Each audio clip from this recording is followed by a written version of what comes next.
Patuloy na minomonitor ng pag-asa ang low pressure area na namataan sa loob ng PAR. Ayon sa Weather Bureau, mababa ang tsansa na ito ay mag-iisang bagyo sa susunod na 24 oras. Samantala, pinagsamang epekto ng umiiral na low pressure area at southwest monsoon ang nagpapaulan sa malaking bahagi ng bansa. Ang ulat panahon mula kay Jen Garcia. Sa weather bulletin mula sa Pag-asa, makikita sa ating iWeather Center na ang binabantayang low pressure area sa loob ng Philippine Area of Responsibility ay nasa 150 km east ng Guian, Eastern Samar. Ayon sa Weather Bureau, mababa ang posibilidad na ito ay mabuo bilang isang bagyo sa susunod na 24 oras.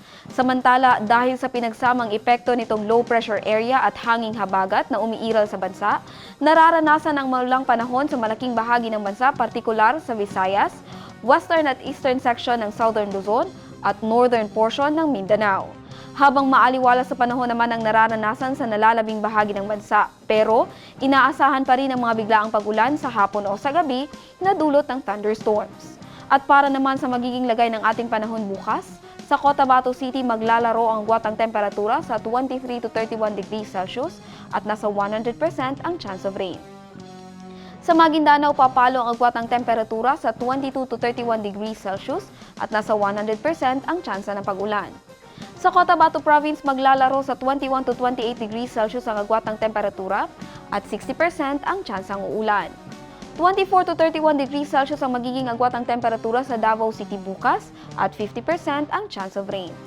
Sa Cagayan de Oro City, papalo sa 23 to 30 degrees Celsius ang agwatang temperatura at 80% ang tsansa ng pag-ulan. 24 to 29 degrees Celsius ang inaasahang magiging agwatang temperatura sa Zamboanga City bukas at 50% ang tsansang uulan. Ang Lanao del Norte papalo bukas sa 22 to 28 degrees Celsius ang agwatang temperatura at nasa 50% ang tsansa ng pag-ulan. Habang sa Lanao del Sur naman ay makakaranas ng 18 to 23 degrees Celsius ang agwatang temperatura at nasa 40% ang chance of rain.